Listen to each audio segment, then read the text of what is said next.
Hoe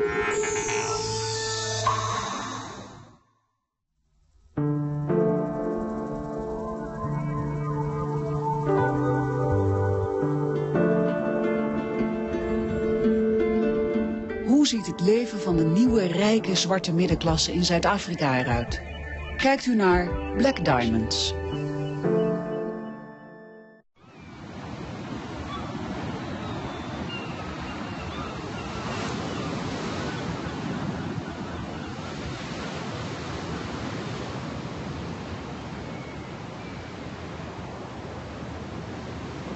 We're in Camps Bay, and this is why they call Cape Town the Monte Carlo of Africa. I think this, for me, is the most beautiful part of Cape Town. As a little girl, I also used to drive down the street and say, I want to live in one of these houses. And here I am. Dreams can come true, even for a little girl from Soweto.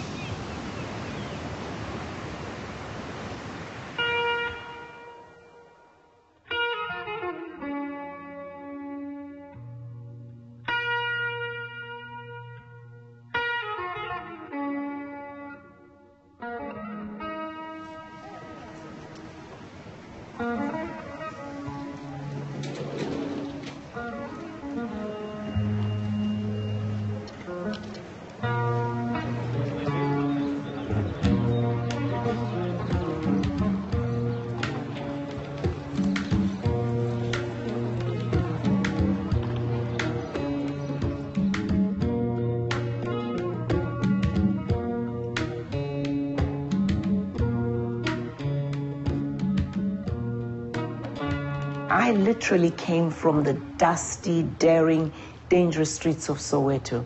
I had a dream to be somebody, and I was determined that nothing and no one would stop me from being who I want to be. Those days, it was a dream of every South African little girl or boy to go abroad, be it to London or to America, to the UK or to America, rather, to go and study. That was the only place where you could ultimately fulfill your dream.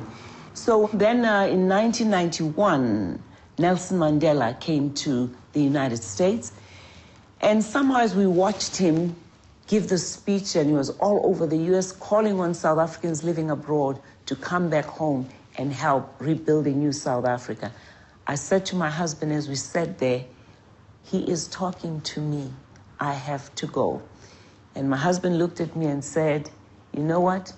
If that's what you feel right now, you have to do it.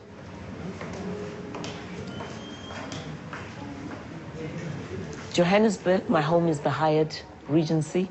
They have a special room, and when I walk into that room, I feel like I'm walking in my house in Johannesburg. I live definitely in Cape Town. We have an apartment in New York, in Trump World, and we do have a little place in Miami because I love water.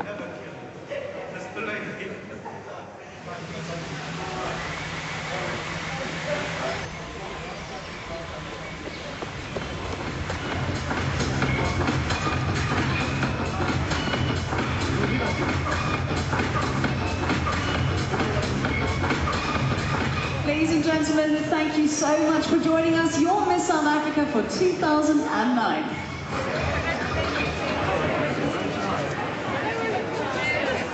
I remember when Mandela came out, you know, that was to me one magic day, you know. That's where some of my political foundations come from the day Mandela walked free. Because then I realized that actually nothing is impossible.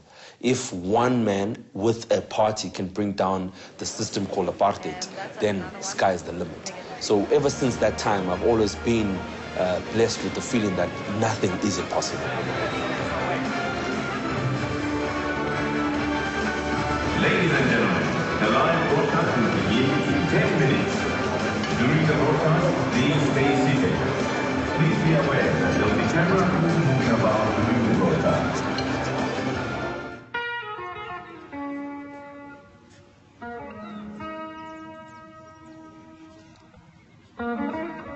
This is my home.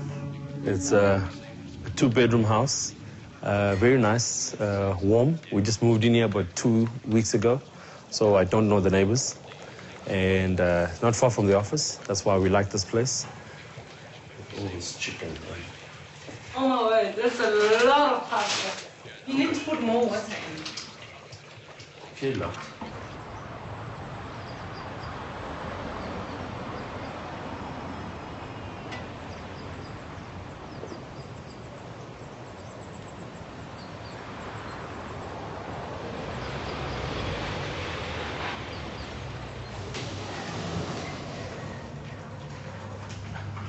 Hi, Grant. Hi, guys. How are you? A friend of mine came to South Africa a few years ago, wanted to buy airtime for his phone, was sent to a shop, and on his way to the shop, he was mugged. And when he told me the story, I thought there must be a way of being able to buy this product from the hotel. So Pretoria is our first site, and from here on, we're going countrywide launching the product. It's a stuff, it's nice, eh? It's perfect.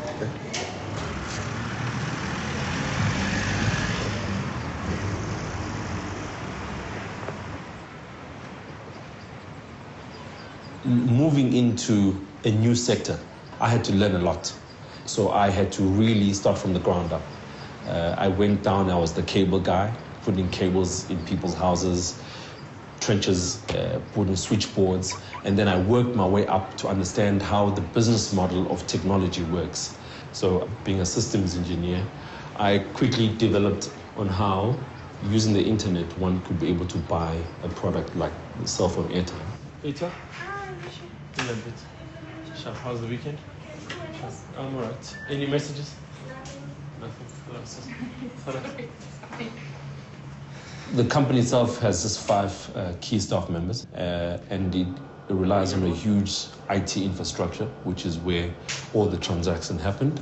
And right now we are billing close to 18 million rands a month on airtime. So we're quite there. Where's the registration? In there. I'm well, man. I hope it's a nice plan. I hope it's decent. 2-5. One of the cars nominated for Car of the Year. This is actually last year's winner, Honda. What I've come to realize is that all over the world, the business field is a white man's game. So the only way you can succeed in a white man's game is either to adapt or die. So what I do is to figure out where are the best and quickest ways to make business. We have a lot of forums as black business, sort of like a club to help black business grow. But I have found those clubs very ineffective because the white people who are minority in this country make the most amount of money, don't have any clubs. They play golf, they play tennis, they race cars, and they make the money. So what I quickly did was I followed into that environment.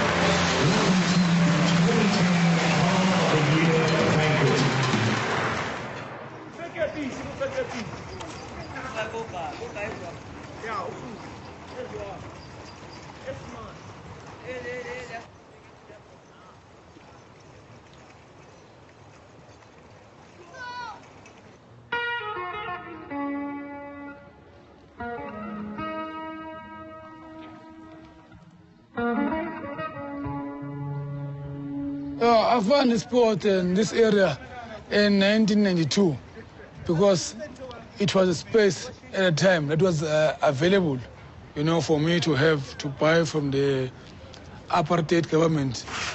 If you want to go to site and you want to build, there are no restrictions. You can build floors up to 20, it depends with your pocket, If you've got a nice budget which can allow you to build more stories, you can build more stories. Here we've got our standard rooms here. We've got like 7 on this floor, all standard rooms. And this side here, we're doing a dining room for dining. And this round out here is going to be a smoking area. So this is going to be the entrance to the smoking site. You enter here to here, and then here you can smoke. All around the space here, you can smoke. This is one of our rooms We've got 12 rooms like this. And then also we've got 2 in suite. And then all the rooms, they come with TV. They come with DSTV. And then here is a bathroom, a shower, and a toilet. And then here we've got your fridge. We've got your phone to call your reception, to call the bar for room service.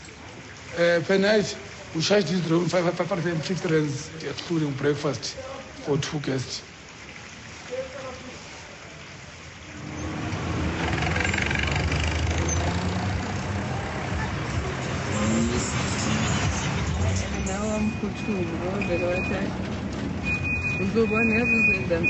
I used to hate a white person very much. I will not stand with a white guy next to me because I did not trust him. I'm fed. Everyone. The one is scared, man. All about. That guy was my classmate. Yeah.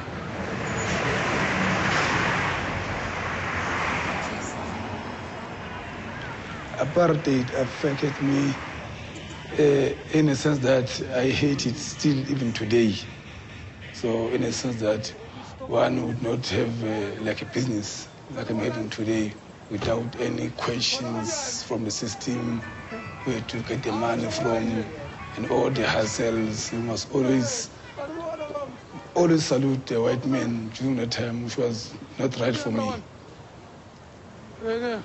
Shout me out with him, man. Yeah. Timing. When I was a child, I was selling from house to house because my mother was very, very business-minded. Inside I used to sell fruits. Yeah. Here there was fruits all the way in fridges at the back there. To sell Millie Meal, cold drinks, cigarettes. No, I used to sell everything, even liquor. Even liquor, I used to sell everything here.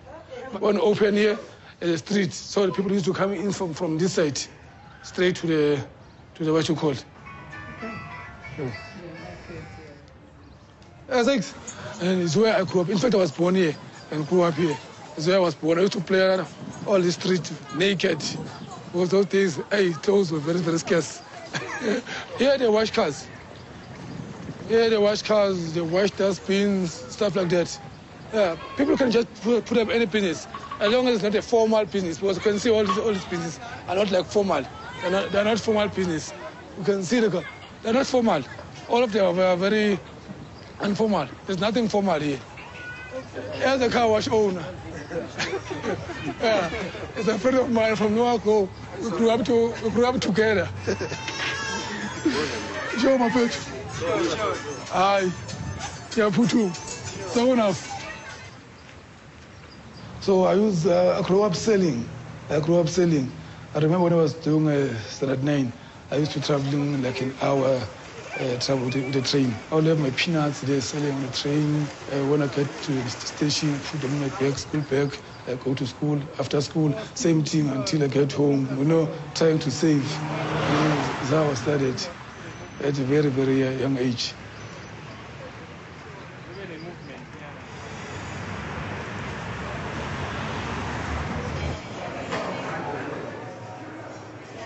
My grandfather was my role model, and from watching my grandfather, who was an entrepreneur, he was the first black man to own a security company. He was the first black man to own restaurants in downtown Johannesburg and fronted white people. So you'd think a white person owned the business, and he would clean windows, sweep the floors, etc. And this was his restaurant. He woke up early in the morning. He used to say, up at 6 o'clock in the morning, don't sleep. While the white man is making money, you are sleeping. Get up, get up, get up. And it was my grandfather's way of saying, you can overcome apartheid in your own way. And that was one of his ways of overcoming apartheid.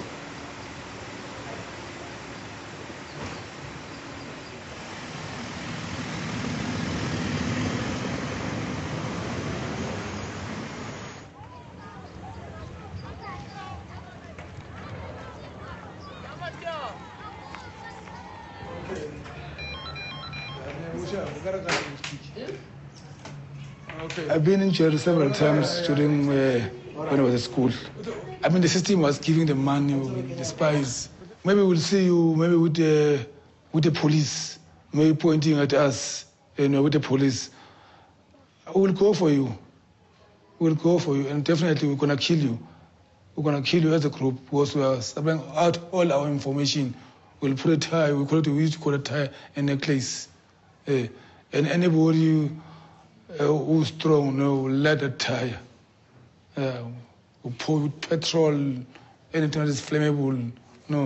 So if we are feeling strong enough, or we are more hurt, but we're all hurt anyway at the time. But no, we didn't have the same heart, all of us. Like I would not light, I remember at some stage, they wanted to have a match. They wanted to light somebody. They wanted to have a match, and I had my match in my pocket. So I said, hey, what's the match? Hey, it was a problem to take the match out of my pocket. And I didn't take that match out. Because this thing will hound you now. It will be with you for the rest of your life. So I said, even now today, thanks, I didn't do it, but I was part of it. So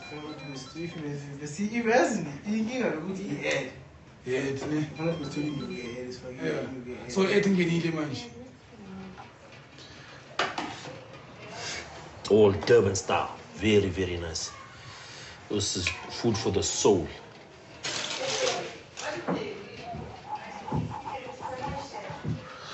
We grew up in a suburb within the township where almost all the other people were affluent. There was a great divide between the rich and the poor within the populace, and the two political parties found ground to play, the ANC on the one and the IFP. And so we lived in the section that was predominantly ANC.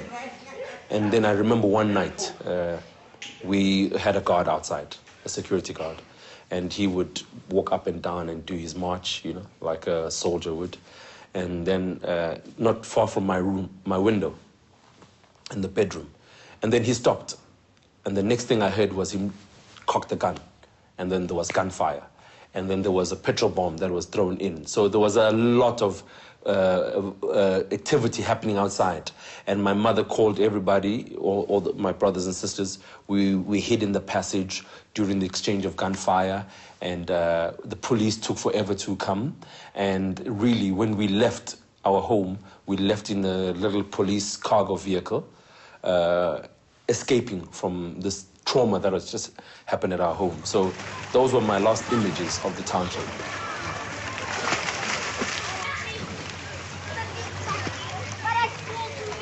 It was like coming out of hell into heaven. So that's why today I still don't find the allure of the township, because I remember my last few days of the township that we were chased out of there. No splashing, no splashing, no splashing, please, please, please. Itself, it was a dream, coming from a ordinary township house, and then we have a home with a swimming pool. I mean, that in itself was amazing, having the opportunity to walk around at night until whenever you want to, without the fear of being mugged, run over, or chased by somebody. Everyone at the wedding was wearing Jimmy Choo. If you didn't have a pair of Jimmy Choo, you weren't supposed to go to that wedding. If you hadn't done a BE deal, you weren't supposed to go to that wedding. No, if the BE deal did not pay out. They have not paid out. When 1994 rolled in, the first opportunity that was there for black people was affirmative action, to make sure that there is a growing number of black people who can get jobs within the mainstream industry. So from there on came the law of BEE, Black Economic Empowerment, which really was to address the ownership of certain companies where black people could have an opportunity to really own shares in these businesses, predominantly white business. 1,500 rand. I think over the period of 10 years, there's been many people abusing the policy of BEE. And to an extent where BEE has become a window dressing. If a white company cannot access funding from a bank, what they would do is dispose of some shares within their business to selected black people. BEE at certain levels has become an opportunity for traditional white companies to raise more debt from banks using the black ticket. A pink shirt, white shirt, and a blue. The general manager? Yes. We have the best. Blacks own more in JSE stocks today. Black ownership in companies listed in the JSE has increased to 18% in the last 13 years. In 1993, it was only 5%. Now this is expected to increase to as much as 24% by 2012. So something is happening. And I don't like to hear people say, I've not benefited from BEE. We have all somewhat benefited. With BEE, obviously the government has imposed on companies that 25% of their ownership should be black. And this is definitely happening quite aggressively. For the first time now, we're going to have the first black CEO who is a woman heading a major airline, South African Airways. That is affirmative action that is benefiting us. So you have talent there that was going to waste during the days of apartheid, and today you're seeing that talent being used. I don't think we need I need to access a grant. I'm looking for a PE deal. You know, if I can have one, maybe I'll be a happy man. Yeah, it's not fair. But those people who are handling those PE deals, some are greedy. They give a bribe like upfront before the deal. But with me, I'm not prepared to offer anybody any bribe. But I'm hoping that one day I will have it.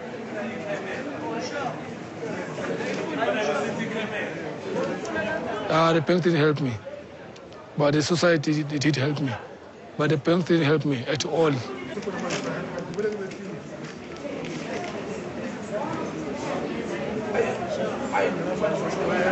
People used to, they did not have access to the bonds and loans from the bank. So here they collect money, all of them. If you need money, let's say, for example, you need 10 grand, and you can't get the 10 grand from the banks. But here, we can loan you 10 grand and bring it back. Anytime. Okay. Yeah. Sometimes we've got guests, sometimes we don't have guests, you know, and we work from hand to mouth, and we had a lot of debts, we have to pay the staff. And then my father's younger brother also borrowed me some money, about $500,000, about two, still heavy, he hasn't been paid. I still owe a lot of guys, but there's no money from any institution or any bank, nothing.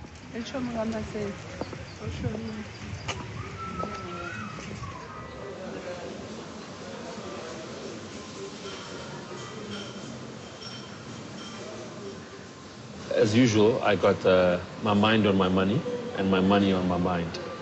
That's the thing about business. Always thinking about money or trying not to think about money. Behind me is the new part of Joburg. It's called Sandton City. It's where all the new money is. In 1994, when all black people from different parts of Africa flocked into South Africa, they moved to Joburg. And what it did was all the white people ran out of Joburg and moved further north. And the first stop was Sandton City, which is now the richest city on the African soil.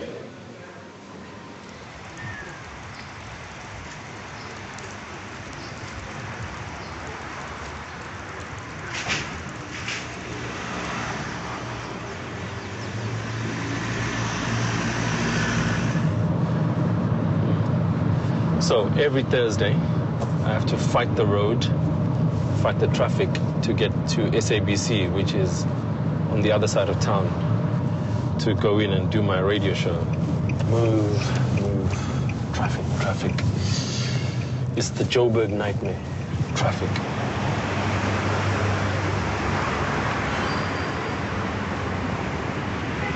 The highway of South Africa was built to accommodate the plus minus 5 million white drivers, you know.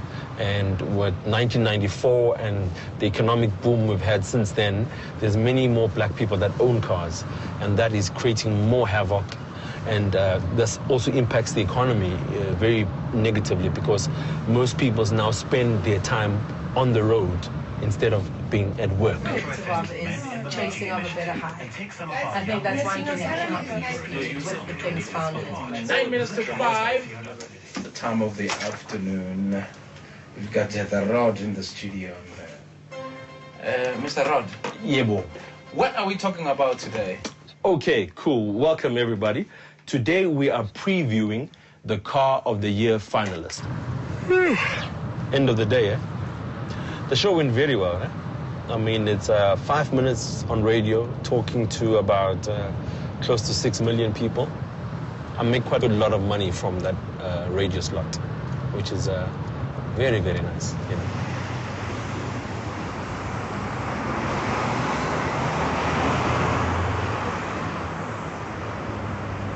I do my best to make money legally. I stay within the legal norms of making money. Being a businessman is all about risk. So if an opportunity came my way and the risk of going to jail were far lesser than the risk of succeeding, I'd definitely do it. But if there was a bench, and under the bench was a bag full of money, and I saw that money, I would definitely take it. I would not take that money to the police. I'm not stupid. If I looked around and made sure that there was nobody there to see me, I'd take that bag of money and take it home. It doesn't mean I'm corrupt. It just means I'm a human being, you know? So if there's a way to do it and not get caught, I think I would do it. You know, especially if I'm put under major financial strain where it's probably the only source of income. Yeah, I understand. Times are tough. You see, morally wrong is dependent on whose morals are you judging against. That's the trick with morals. Whose morals are we talking about? In South Africa, we have laws on which the government runs. And then these laws apply to ordinary citizens. But the pressure that normally comes down on people, firstly, is survival. But when there's constant abuse of the survival mechanism, then there's greed. So a rich man stealing from poor people, it's greed. But a poor man stealing from rich people, it's survival. It's like Robin Hood, eh? Yeah. Hola, hola. Yeah. Yeah, when is it? When is it? When is it? Okay, send me an email. Then what I'll do is I'll forward it through to them. And then we can definitely hook up something. Have a nice day. Cheers. Home sweet home. Okay.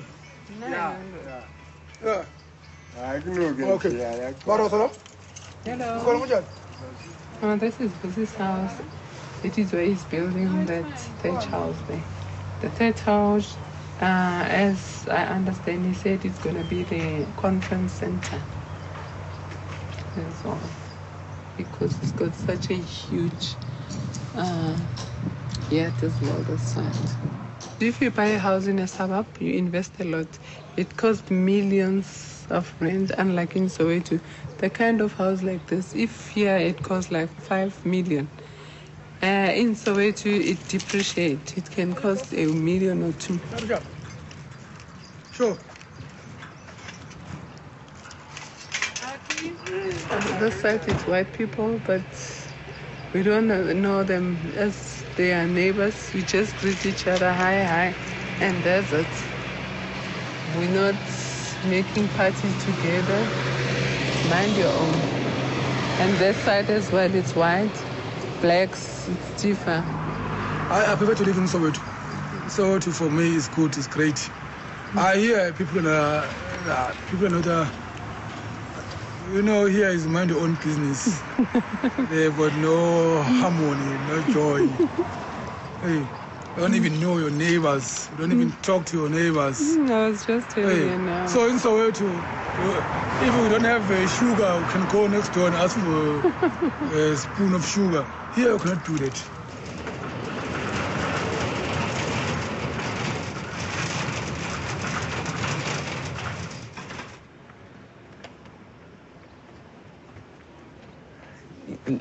Living in a suburb does tend to be lonely. In the township, all my neighbors, we'd be in and out of each other's houses. But you come into a suburb, it's a total different culture. Hey, now we're at the pool area. The real thing that holds people back, or holds me back from going to find out who my neighbors are, is the fear of rejection. As long as we have a wall that divides us, unfortunately, we make great neighbors. But the fear of rejection is one of the things that makes me not want to go knock at that door or that door and find out who they are. Okay, now we're going to see the most amazing thing about living here. It's the braai area. So they say if you have more than 10 guests at your house, you could come out here and have your barbecue and listen to the sound of this music. It is so peaceful here.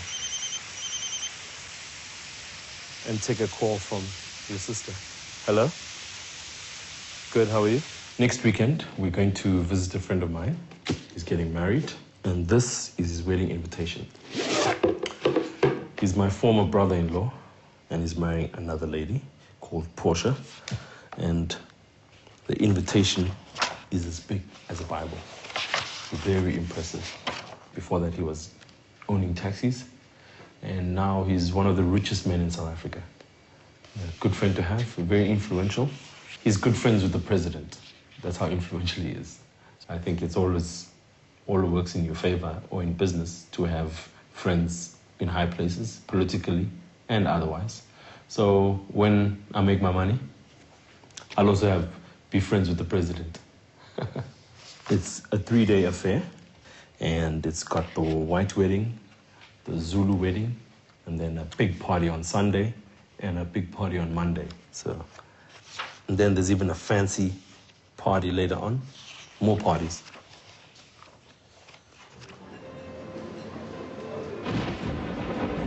I'm about to have a meeting with my girlfriend now to find out what did she spend all the money on today. And at close to 10,000 Rand, I really want to know what did she buy, you know? That's it. Okay. But how much do you think a function dress is for females? I don't know, 1,000 Rand? Never. That's a day dress. That's like a dress that I wear to work. No, you're right. I'll put it in perspective. So usually cost on average 2 grand a dress. Yes. I'll probably, if you did a survey when we get there, I'll probably spend the least out of all the women. Okay. No, as long as you're happy. Let's just count it to happiness. Because I got 2 shirts and I bought a pair of shoes.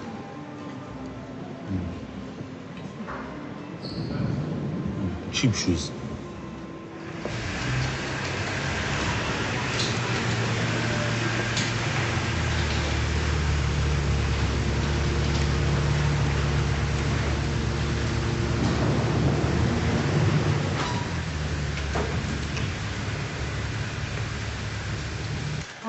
I decided to go Devil Wears Prada. So. They're nice, babes. Yeah. They make me look like Devon's finest. Check that. Which you are Devon's finest. Okay. And my shoes. I like these shoes. Why do you say they're gay? Because they got this thing here that very looks nice. so. That's why I got these 2 type of shirts. I just work for me. Okay, so I just got that. So I'll be waiting for you downstairs. I don't want him to see what I bought. I just want him to be surprised when I wear them. Like this is for the gala tomorrow evening.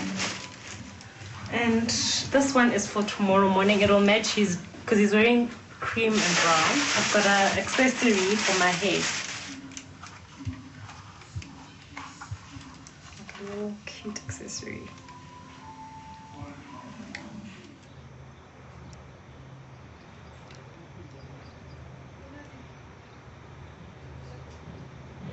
This one, it was my first house. So that was my investment. You know, this one, that's all my memories. That was my first house. And then I said, no, I'm not going to sell this. I'm going to make a guest house. And I wanted the best so that people, when they come here, they can feel that they're home. When I grew up, I used to admire whites and said, you know, like our grannies, they were domestic workers. They used to work for whites. And then we'll go and visit the granny, and then we'll stay in the cottage at the back. And then you'll admire while they sit on the dining and eat their meal there. And then we'll just sit down on the floor and eat, you know. And then you'll say, oh my gosh, I wish one day I could live like that.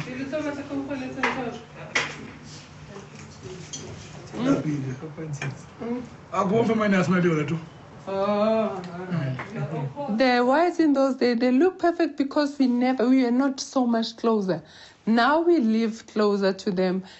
They are our neighbors. It's when then you can see it and you say, oh my gosh, they can shout. And then because of our kids, they grew up together now. Because kids, they don't know anything. They grew up together, they share. And then it's when that you can hear kids when they talk. You know, my mother, they're divorcing. My mother, they've got this kind of a problem. For now, I've learned that it's only the skin that changes us, but we're living the same.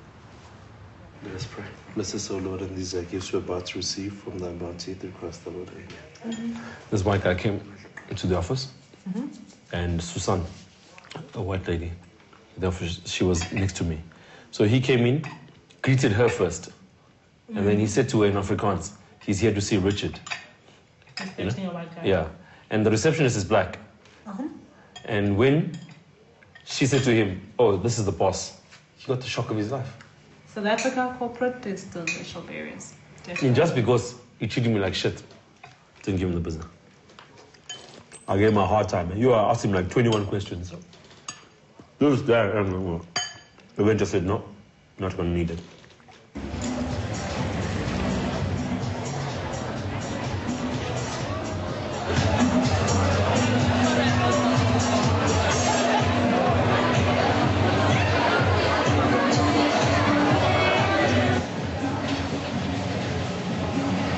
Discrimination is no longer about black and white. It has now moved into what type of black are you? Are you a rich black or poor black? Which is very unfortunate for people who have just emerged out of years of being discriminated against, is that we soon discriminate amongst ourselves because of monetary issues. Unfortunately, the rich will get richer and the poor will get poorer. But the levels of which one is going up and down is not fair.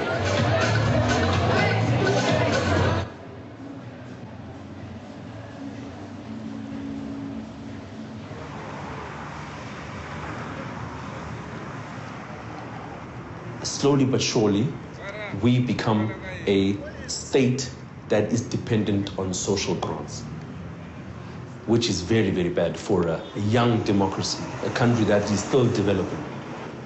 Because saying we'll create jobs and then nobody gets a job is frustrating.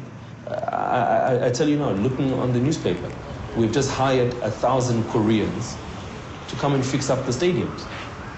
Why can't we find 1,000 black people in Soweto to do this job? It's very saddening that people that we voted for put it into power to change our lives. First, they start to change their lives first before they look at us. So what is happening is that the people, out of desperation and frustration, are picking up the stone, picking up the stick, and throwing it. Because people are tired of being promised something and nothing happens.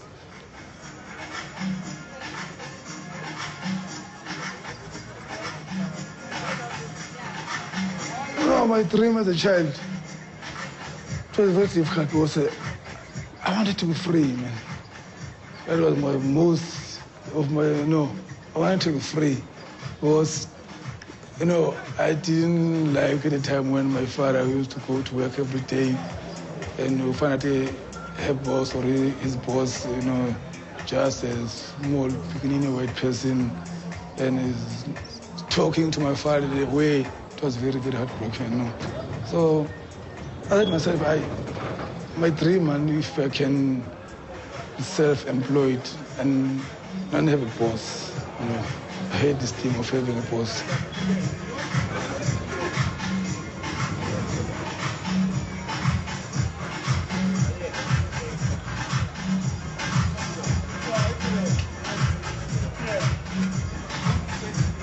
It's a very big event. You know, the who's of Soweto will be here. Almost 80% of them. Only the who's the Benham party. Timer! Who's your timer? Sharp timer! Yes, I'm going to make profit this evening, big time. It's actually our night. This is our night.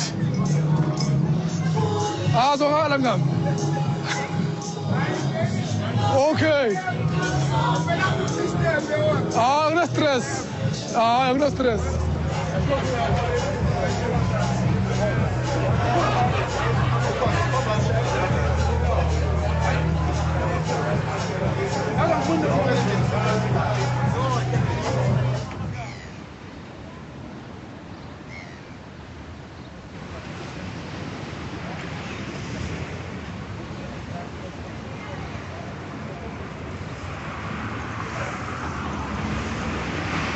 Region 7 Seas cruises that just came in. That's how much I need a very good cruise. I don't relax much. That's why my husband wants to take me on a cruise so I can leave my BlackBerry and just relax. See, this is my book that I'm writing, living my dream, and as you can see, it's still in its rough stages. Look at all that. So I was on the plane 16 hours. And this is what I was doing on the plane. I had this dream, like every Soweto little girl would stand at the gate, just daydreaming. But I daydreamed about one day I'm going to be somebody. And that's why my first book is Dare to Dream. And the book is just about self-empowerment. Make your passion your mission. No one can make you feel inferior except by your consent. And that's the lesson I want to get through to young people. I'm still playing around with covers. This is a possibility. This was another possibility because this somehow shows the girl from Soweto. But as someone said, but you're living your dream now, so that looks a little more regal. So we're still playing around with covers. This is still not the final one. She's a jolly good fellow. She's a jolly good fellow. She's a jolly good fellow. And so say all of us. The reason I'm so critical is because I want government to find a better way so that not only just a few black people are rich, but many others are able to make money. Never mind being rich. I mean, our unemployment is sitting at close to 30%. That's a high number.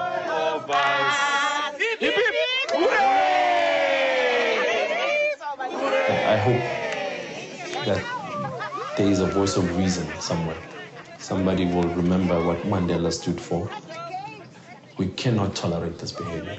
We cannot be doing this because the future of this country rests on our shoulders.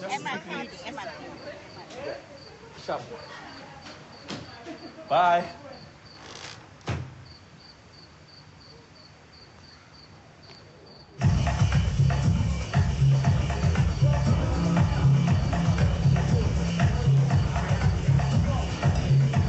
I am disappointed in a way, but at the same time, you know, things won't be right overnight. It will take some time. Because during those years, in 93, there was going to be war if it were not for that man. The civil war was going to be big time in South Africa. So he tried to calm everybody down, but we still got those scars, you know, those pains, which are unbearable. There is life after Mandela, and we'll respect his teachings and for his teachings throughout, even generations to come. My goal is to become a millionaire because I've worked so hard for it. So one day, you know, I want to reap whatever that I've planned, so that I can empower other people down there, create more jobs for the people.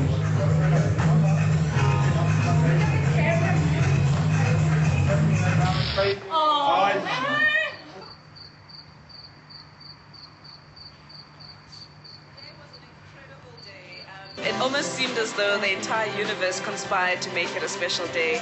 The weather was fantastic, the setting, the food, the people, and of course the couple. To our new bride and groom, they have a great life together. Enjoy each other each and every day. And Yes, Lindy looked absolutely gorgeous at the wedding. I think the money was well spent. Because it costs so much, it's like a symbol of wealth as a woman. The wedding did turn out to be a bit over the top. Unfortunately, we come with baggage. When Mandela was in power, it was all about racial harmony, kiss the children, let's all unite. When Becky took over, the element of greed started, because now people were saying they were not in the struggle to be poor. So those sentiments have carried on into the Zuma administration, where now it's like, if you can get your hands on it, boy, oh boy, go get it. At one day, if I can have my own empire, people do think I am rich, but no, I'm not rich, but I'm working towards being rich. Like now I'm building one in Durban. Once it's up and running, and I'll copy the model from this one and apply it to the one in Durban. If the two can succeed, can match, then maybe have the third one, the second one, probably, then I'll say I'm rich. Or maybe I'm a black diamond, but not now. Diamonds are forever. They are all I need to please me. They can stimulate and tease me. They won't leave in the night. I've no fear that they might desert me. Diamonds are forever. Hold one up and then caress it. Touch it, stroke it and undress it. Success comes when you now have empowered yourself and are able to live your dream as I am. Finally comes the stage where I'm aspiring to now, which is significance. And significance is the ability to take that success that you have and lift somebody else. And that's exactly what I'm doing right now. I'm living what Mahatma Gandhi says we have to do. We must be the change we wish to see in the world. And that's exactly what I'm doing. Diamonds are forever, sparkling round my little finger. Unlike men, the diamonds linger. Men are mere mortals. When I grow up, I really hope to be an ambassador for South Africa. That's what I want to do. I want to get into politics. I really want to aid South Africa and show people the better side of South Africa. First ambassador, then president. The presidency is something I'm keeping under wraps for now, but who knows? Diamonds are forever, forever, forever. Diamonds are forever, forever, forever, forever.